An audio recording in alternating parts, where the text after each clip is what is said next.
I think the tactical clarity in these matches has been really good. The guys have, even in hot circumstances, I think been disciplined and focused for what we want to do. Defensively, we've obviously been stingy and not given a lot away. And from the Argentina game to the Chile game, I think we made improvements in terms of, not letting players run free through our back line onto our goalie. That part's gotten better. I think the discipline to keep track of everything defensively. Yeah, and then clearly, we feel like we can be better around the goal. We can, convert some of these half chances into big chances and some of our big chances into goals. But if you followed my career, when I tried to get my teams to play the kind of football that I like, the goals are usually come a lot easier and a lot more often. And usually we're fighting to keep clean sheets and prevent ourselves from giving up big chances. So it's actually a little bit nice that we're more stable defensively. And I know with our offensive power that we're going to create chances and the goals are going to start to come. But overall, and then the other area is set pieces. I think we can be better in attacking set pieces, better services, better runs, and better, winning of duels in the box. But overall, I'm really pleased with the group in so many ways. Probably not fully. I've gotten a lot of texts and positive notes from people. And I recognize that it's a big accomplishment and an accomplishment that wasn't going to be easy. I hope that back home people are inspired by the team. I think to really inspire them, we need to have more big moments where we find more goals, where we have real moments to celebrate, and that will come. But we know that we've been really focused on just how to continue on in this tournament. We're enjoying our time together. I think that the group has really grown over time. I think that the tactical nuances and sophistication has grown, and it's given us a chance to be successful. So, and whoever our opponent is next, we know it won't be easy. It'll be a big task. We'll be very focused on watching these games tonight. But I think there's real confidence in the group and real belief that we can keep pushing in this tournament and that we're not done yet. So, even with training today, just trying to every day push this thing as much as we can so that we can get better and better. Again, you guys have all heard me talk about this, but when we got together for the European portion, we talked a lot about how we were going to transform things tactically. And then we wanted to continue that tactical evolution, but also really understand that what playing South American opponents is like, and the physicality and the savviness and the gamesmanship, all these things that we couldn't be naive, that we had to, I think, stay disciplined, but also understand how to handle referees, handle opponents, win duels, and with all of it without crossing the line. So I think that's benefited us for sure. Yes, I think Max has not just made big saves, but been very good off his line, managed the game tactically, managed the tempo of what we want, how we want to play out of the back.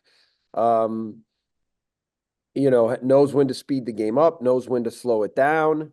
So I think all of his experiences have meant that he's been very steady. And, I don't think he had any huge saves to make last night, but he just came away with all of his plays in the right way. And he's making a lot of difficult things look very easy. And I think that's one of the most important things for a goalkeeper. So yeah, clearly we're riding his performances right now and clearly getting clean sheets. I mentioned it in the press conference last night. If you would have told me that going into these 5 matches, that 8 of the 10 halves we would have had clean sheets, I would have thought that was a massive accomplishment. So it speaks to Max, and then it speaks to the overall group. And I think it's worked together, that the tactics and the commitment of the group has been very stable and disciplined, and it's allowed Max, I think, to do well. But then Max doing well has also given the group confidence to be aggressive and that if any mistakes do get made, that he's there to help clean things up.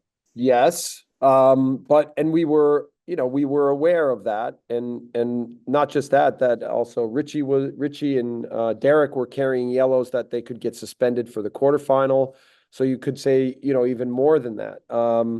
But I challenged them to that this tournament was gonna that typically the referees in this tournament hand out a lot of yellows. And then when they're playing with a yellow, that they have to stay disciplined and not, not get themselves in jeopardy. And so I thought that, again, we've shown real experience, right? For a young team in this tournament against some really experienced, savvy, good opponents. I think in many moments we've looked like the experienced team and we've played with intelligence and that I think is a big step for us.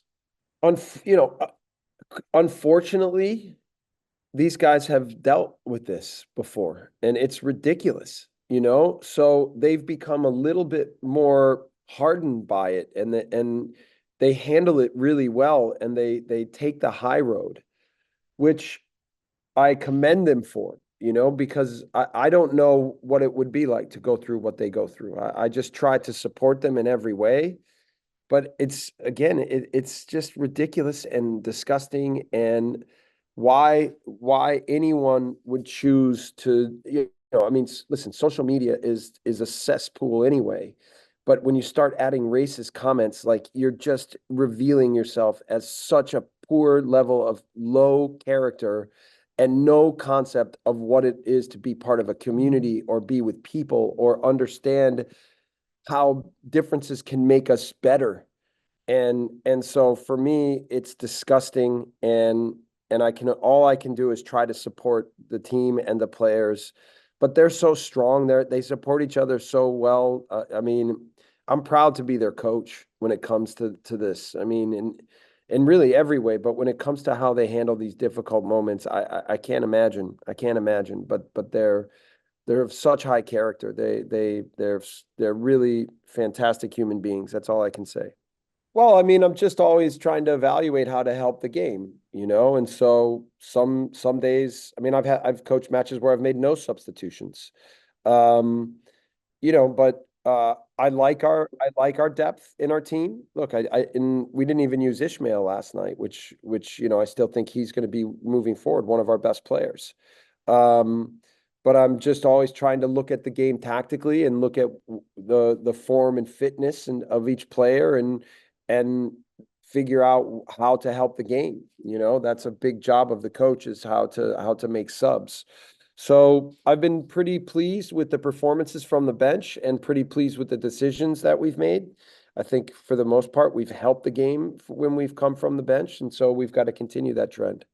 Yes, I think in general, my experience with the national team is that over time, what you're talking about, the muscle memory, the tactical understanding, the behaviors and habits and principles and concepts, and it all fits together. And it's all new, but it's not like when they go away, they forget everything. And I'll have ways of in the time that we're not together, of continuing to engage them, continuing to challenge them. I've already said publicly that I do think a lot of our players need to advance themselves as professionals. And certainly we will push that. I think they're gaining confidence about themselves, right? And the way we're playing. They see the benefits and they like playing this way. And so, I think, my experience is that when you teach players to ramp up the physicality at which they play with, that you raise the standard of tactical connections and you challenge them to sprint more and physically impose themselves in the match more, that if they develop a faster speed of play, which is eventually ultimately what we're trying to create. And so I think this experience will benefit them with what we're doing with the national team, but I think it will also benefit them with their overall careers and their overall development. As much as I know that we will score more goals and need to score more goals, the focus will continue to be strong defensively, because I think the way in knockout football that you move on is to not give much away. And so, we'll continue to be aggressive in our own way, and we'll continue to press teams and counter press teams and with the ball play confidently. but certainly there will be an emphasis on not giving anything away. And the more that we can keep games tight, I think the more that we'll give our attacking players chances to make the difference in the match, and we'll eliminate Max from having to make too many saves and too many moments that get a little crazy. It's every match has been an away match for us, and so we've had to stay stable, we've had to stay confident, and in moments when teams are throwing a lot at us, we've been mature and we've stayed strong. And after the Peru game, I said we bent but we didn't break. And I think in general, that's been a really good part of what we've been able to accomplish in a lot of difficult environments, weather, opponents. Like there's been a lot that you could say has been against us, but we haven't focused on that. We focused on our personal development, making sure that we're organized, that we're disciplined, that we're aggressive, that we play the way we want to play, and we've been rewarded for it. And so we're going to continue to try to push the envelope in terms of what we can get out of that.